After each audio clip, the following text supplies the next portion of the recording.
পেঁয়াজ মরিচ রসুনটা একটু নাড়াচাড়া করে নিলাম। এখানে লবণ দিব,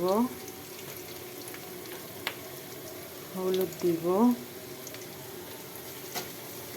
এখন আলু বেগুনটা আমি এখানে ঢালে দেব।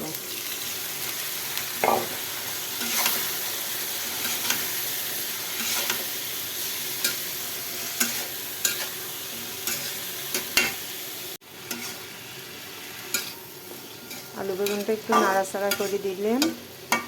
এখন আমি এখানে একটু পানি দিব, পানি দিয়ে ঢাকনা দিব সেদ্ধ হওয়ার জন্য।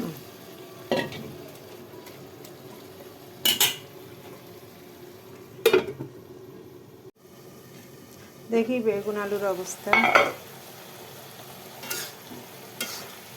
বেগুন আলুটা সেদ্ধ হয়ে একটু নাড়াচাড়া করে দিব। আলু বেগুনগুলো সুন্দর করে আমি নাড়াচাড়া করলেন। দেখেন কি সুন্দর কালার এসেছে। আমার মতো করে কে কে আলু বেগুন ভাজি খান জানা। এখানে একটু ভাজা জিরের গুঁড়ো দিব।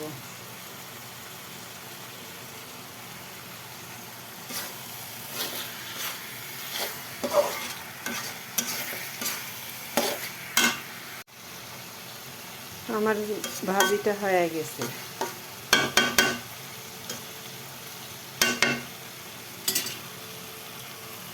কি সুন্দর কালার এসেছে দেখছেন।